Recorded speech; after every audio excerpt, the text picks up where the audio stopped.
नमस्कार दर्शक बंधु, चलतु जानिबा केउ कर्म करिबा द्वारा द्वितीय थर मिली पारे मनीष जन्म। तेबे दर्शक बंधु, ए दुनिया रे जी जन्म नहीं तार दिने ना दिने निश्चय भावरे मृत्यु मध्य होइछि। एहा एक कठोर सत्य, एहाकु केही टळी पारिबे नाही। एमिति मना जाए मृत्यु परे पुनः जन्म होइथाए। जेमिति दिन परे राति और राति परे दिन होइथाए, सेहीपरि गरुड़ पुराण अनुଯାयी प्रत्येक जिनिसर पुनः जन्म होइथाए। जेउ व्यक्तिर जन्म होइथाए तार मृत्यु परे पुनः जन्म होइथाए। आज आमे आपनको कहिबु केउ कर्म करिले मनुष्य को द्वितीय थर मनुष्य जन्म मिलिथाए। गरुड़ पुराण अनुଯାयी प्रत्येक व्यक्ति को कर्म अनुଯାयी फल मिलिथाए।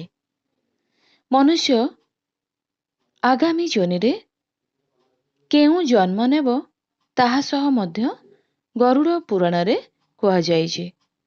मनुष्य द्वारा करा जाइथिबा कर्म द्वारा एहा स्थिर होइथाए। गरुड़ पुराण अनुଯାयी जेउ व्यक्ति भल कर्म करिथांती सेमानंकु मनुष्य रूपरे जन्म मिलिथाए। एमिति भी मनीष अछंती जिए निजर कर्म कारणरू 84 लाख योनि भोग करिथांती आउ शेषरे तांकर जन्म मनुष्य जन्मरे होइथाए। कर्म 3 प्रकारर होइथाए, यथा संचित कर्म जहा पूर्व कर्मर फल होइथाए। सेही संचित कर्म अनुଯାयी मनीष को जेउ शरीर मिलिथाए ताहार प्रारब्ध कर्म ओ वर्तमान रे जहा कर्म करुछंती ताहा त्रियमाण कर्म अटे। मनुष्यंकर संचित कर्म संस्कार रूपरे मिलिथाए। समस्तंक कर्म अनुଯାयी जेउ संचित ओ प्रारब्ध कर्म रहिथाए सेथिरु अलगा जन्मर निर्माण होइथाए, जहा स्थिर करिथाए मनुष्यर 84 लाख योनिरे केउठी भी होई पारे। तेणु कहा जाए एही जन्मरे ईश्वरंक चरणरे पशिबा पई व्यक्ति दुनिया को एका आसे ओ एका ही जाइथाए। माता पिता ज्ञानी गुरु पंडितंको केबे भी अनादर करिबा उचित नुहे किंबा सेमानक पई मनरे खराब विचार आनिबा अनुचित। जेउ व्यक्ति एमिति करिथाए ताको महापाप लागिथाए।